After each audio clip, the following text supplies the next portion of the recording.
Hello, everybody. So we're actually coming from my car today, which I know is a little bit unusual, but that's okay because you can hear me and I can talk to you, and I listened to my talk today. So we're going to drop a link for that in the description. I do not remember what it's called. It has to do with, I believe it's called Be Faithful, Not Fearful. Anyway, once again from the 2019 October General Conference. Continue to listen with me, to watch with me. I hope you guys are actually doing that. I love you all. And I know it can make a difference in your lives for the better. That is, of course, assuming that you're actually living by the principles that are taught. Now, so being faithful, not fearful. So, obviously all of us are going to get a little bit of a different highlight reel from each thing. I was thinking about this actually this morning because there was a talk that I suggested to my mom because I had listened to it. And it's the recent BYU devotional from Elder Ballard. I'll drop a link in the description. It is phenomenal. I believe it's about 28 minutes long, so longer than normal talks, but still really, really good. I highly suggest you guys go watch it. Amazing. Anyway, and so she was having trouble getting the real one to work because of internet problems or something like that, and so so she clicked on the highlight reel because they do highlight reels for the longer talks, especially for the BYU devotionals, and it's like 5 minutes or something. It's just all the big points. And she said, yeah, and it wasn't any of the stuff that you had told me about when you told me about the talk. And I said, that's interesting, actually, and kind of brings across an interesting spiritual point that we're all going to have a different highlight reel. You know, things that are important in my life may not be as important in yours, may not be as important in somebody else's. And because of that, we're going to get different impressions from the Spirit, and we're going to get, shall we say, a different highlight reel. So I think that's interesting. Anyway, so talking about this talk, this most recent talk that I listened to today, which is the third talk from the Saturday morning session of the October 2019 General Conference. Once again, link in the description. The first thing that I totally remember was a story that he reiterated from President Boyd K. Packer of the 12, where President Packer said that there were, I believe it was deer that got stranded somewhere, and so there were some really nice people, and they wanted to be nice to them. It was the winter, the deer couldn't get to any food, and so the people actually dumped a bunch of bales of hay so that the deer could eat, and the deer ate all the hay, and they were very happy, and then they died because they had literally starved to death with full stomachs, because hay is great for some animals, but it's actually completely non-nutritious for deer. They can't digest it properly. And so he brings up this spiritual point concerning this, is that a lot of times with the modern entertainment that we have, and I'm just as guilty of this as anybody else, we have so much that we spend our time with and so much that we put our focus on that is filling our time and spiritually filling our stomachs, but it's not actually nourishing us. And so I thought that was really interesting. And this could be social media, social networking, whatever we're talking about. Lots of different types of YouTube, ironically, coming from where I'm coming. Yeah, all kinds of things in the internet. Video games, you know, anyway, lots of stuff like that. So that was one big point. The next point that I thought of was that he talks about the motions of spirituality. Guys, this is definitely something that I think about a lot because I see it a lot. The motions of spirituality are not the same as spirituality. Those are not the same things. You can read your scriptures every day. You can go to church every Sunday. You can, basically do everything and look like a perfect Christian. But if you don't care, it doesn't matter. It's not going to get you anywhere.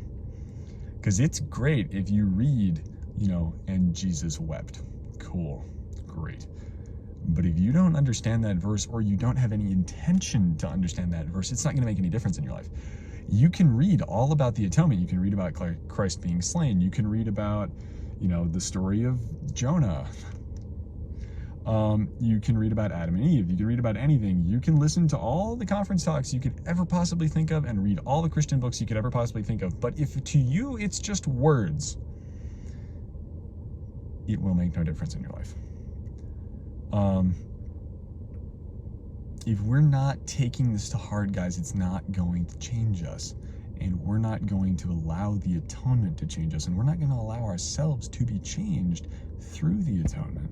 So I thought that was extremely important. And I'm trying to think what the last point was. There was something else. Yes, I remember what it was. And it was something that we don't talk about a lot. Or I guess it does get talked about more probably every year. Wholesome recreational activity is a phenomenal place to talk about the gospel. And that's, I don't know. That's why, for example, the Church of Jesus Christ of Latter-day Saints instituted for a long time family home evening. And now we don't have a specific day for that anymore, but we do still, you know, heavily encourage family activity and spending time with your family. And, you know, I'm not married and I don't live at home. And so I don't have the, I guess, that like standard family setting. And so, you know, I spend time with friends and we go and we do wholesome things. You know, we go to nickel arcades and we hang out and play board games and we go ice skating and, you know, like all kinds of things and wholesome recreation. I mean, that could be soccer and that could be, I mean, any grand variety, any great plethora of things, and it really doesn't exactly matter what it is. The point is that it's wholesome and it's activity and it's not sitting around and doing nothing and moping and being bored and being stuck on the internet, as we talked about earlier. Those situations will bring up good topics. If you're talking, you're going to talk about good things, more likely than not. And if you're not, it's definitely something that we should work on. So I guess that's just a good thing to think about, is that, you know, it's not a bad thing to be spending a lot of time doing those things, because those are good things. They allow your mind to relax. They allow you to process information. And, you know, like, I'm in school, and I spend time studying just like anybody else. But at the end of every day, in the sector where I'm coming back from right now, I spend time at the gym, and it's more time than most people spend at the gym. But at the same time, there are a lot of other things that I don't do that some people do, you know, so it just depends. And that's my time to process. It's my time to sit and think back on the day and process what I've thought about, and maybe listen to a talk, maybe listen to an audiobook, maybe just listen to music. And that allows me to process and to slow down and to calm down. Anyway, so whatever that is, definitely have some sort of recreational activity. Have something wholesome, clean, good. And if the gospel gets brought into that, and if you're living the gospel strongly, it probably will. And if you're not a member of the Church of Jesus Christ of Latter-day Saints, what I mean by the gospel is just Christian principles. If you're living a good, clean life and working hard and doing good stuff and trying to live by the laws of God as you understand them, and I mean, obviously as close to the real laws of God as possible. We're not talking about, you know, corrupting them with your understanding, but like really actually living by them. Then yeah, no, I mean, life's going to be a lot better, because you're going to understand it better and you're going to remember it better. Going back once again to journaling, and I'll tag that up in the corner. Anyway, so I love you guys. I hope you have a wonderful, wonderful day. Please go down, hit subscribe, share me with your friends, hit the little bell icon so that you get notifications on future videos, which come out pretty much every day. And yep, love you guys. Bye.